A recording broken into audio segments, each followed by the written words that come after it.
पाकिस्तान 'ਚ पंजाबी कॉम्प्रैसां दे सब तो वड्डे नैटवर्क पंजाबी नैशनलिस्ट फोरम वालों जी आयां नूं। पंजाबी कौम नूं चाहीदा है कि स्मार्ट ते बराबरी दा ख्याल रखन। पाकिस्तान नूं पंजाबी स्मार्ट बराबरी दी जमीन ते बनाया गया है। पाकिस्तान दे असल बाशिंदे पंजाबी स्मार्ट बराबरी ने कश्मीरी हिंदकू डेरा वाली दा शुमार पंजाबी कौम च हुंदा है।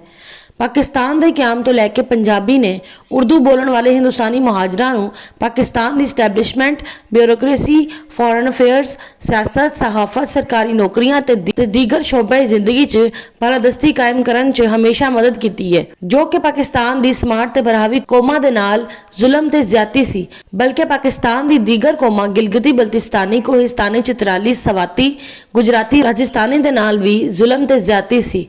पंजाबी कौम नूं चाहिदा है कि स्मार्ट ते बराबरी कौमां दा ख्याल रखे ते उर्दू बोलण वाले हिंदुस्तानी मुहाजरां दे बजाय स्मार्ट ते बराबरी कौमां बल्कि गिलगिती बल्तिस्तानी कोहिस्तानी चित्राली सवाती गुजराती राजस्थानी नूं भी पाकिस्तान की इस्टैबलिशमेंट ब्यूरोक्रेसी फॉरन अफेयर्स सियासत सहाफत सरकारी नौकरियां ते दीगर शोबा जिंदगी च शरीक करे।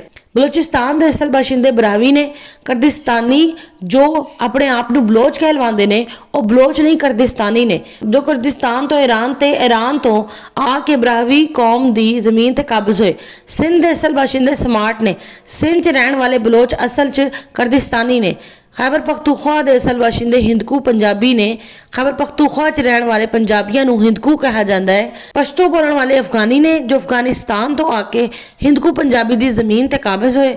इन्हां नूं अफगानिस्तान वापस भेजना चाहिए है ताकि हिंदकू पंजाबी के अलावा खैबर पख्तूनख्वा च रहने वाले कोहिस्तानी चित्राली सवाती नूं भी पश्तूना तो निजात मिल सके।